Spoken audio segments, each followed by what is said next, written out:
नांदेड़ जिले में आयोजित एक विशेष कार्यक्रम में आदिवासी समाज, किसान नुकसान, औषधीय पौधे और राजनीति से जुड़ी विभिन्न ज्वलंत विषयों पर नेताओं ने अपनी खुलकर राय व्यक्त की। कार्यक्रम में मंत्री नरहरी झिरवाल, आमदार विकास गोगावले और कोकाटे जैसे नेताओं की टिप्पणियों की चर्चा का विषय बनी रही।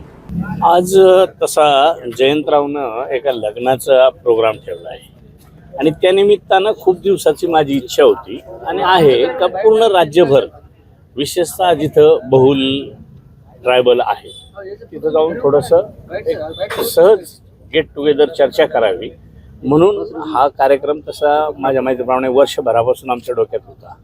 नाईलाजाने त्याला आज मुहूर्त लागला आणि त्या निमित्तानं आपले सगळ्यांना भेटण्याची संधी मिळाली। आता बघू, जरा फिरल्यानंतर अंदाज येईल आणि जे काही सरकारच्या दरबारी मांडता येईल, सांगता येईल ते सांगण्याचा प्रयत्न आणि सोडून घेण्याचा प्रयत्न करेल।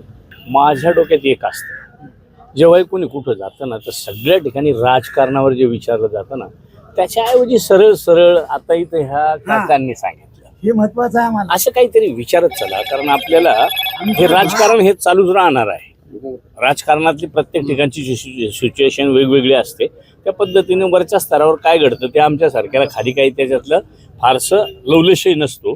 त्याच्यामुळं आता पाऊस किती पडला, कसा पडला, त्याचं तुम्ही काही करणार आहेत का असं मला काहीतरी विचारा ना, का बाबा खूप मोठ्या प्रमाणात अशा नुकसानी झाल्या, जसं आता ह्या भागात कशा नुकसानी झाल्या मला माहीत नाही, पण काही ठिकाणी हळदीच्या झाल्या, केळीच्या झाल्या, आंब्यांच्या झाल्या, कांद्याच्या झाल्या।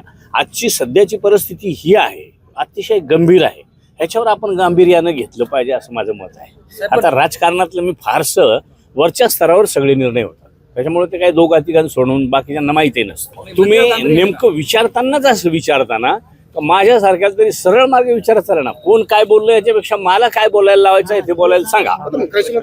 कृषी मंत्री बोलले, आता मी काय ऐकलेलं नाही, आता काल परवापासून ते सुरू झालंय, मध्यंतरी काय त्यांच्यावर सारखं काही ना काही चालू असतं आणि माझं तर मत असं आहे, काही ठिकाणी ते स्पष्टीकरण इतकं सुंदर देतात पण त्याचं एडिटिंग तुम्ही लोक करता आणि कुठंतरी जो एखादा शब्द फ्लॅश होईल अशालाच पुढे नेता। पण मी तर नेहमी सांगत असतो, माझं जर घेणार असेल तुम्ही एकही शब्द एडिट झाला नाही पाहिजे, मी चुकलो असेल, चुकीचं आलं समाजासमोर तरी चालेल। पंचनामे झाले नसतील असं मला नाही वाटत, पंचनाम्यांना तशा सक्त सूचना दिलेल्या आहेत। फक्त एकच होतं का पूर्वीच्या रूल प्रमाणे जे क्लेम केला जातो त्याचा रूल असा आहे का शेत काढणीपूर्वी नुकसान झाली तर त्याला पंचनामा होतो किंवा तर त्याला क्लेम होतो।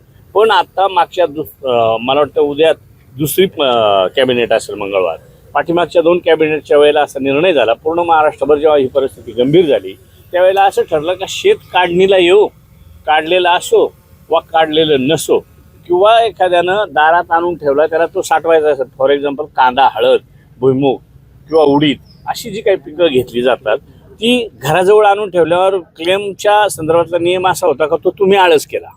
पण आता शेतकरी म्हणला तर त्याला 12 कामं 15 कामं आणि मग त्यावेळेला ते काही शक्य होत नाही, म्हणून घरात आणून किंवा घरही उडून गेलं घरात ठेवल्यावर, मग त्याचा पंचनामा नाही करायचा का असं म्हणून आता तेही पंचनामे करायला सुरुवात केलेली आहे। तर माझी विनंती आहे तुम्हाला, आपल्या मार्फत त्या ठिकाणी जाऊ द्या, राहिलेले पंचनामे सुद्धा करून घ्या।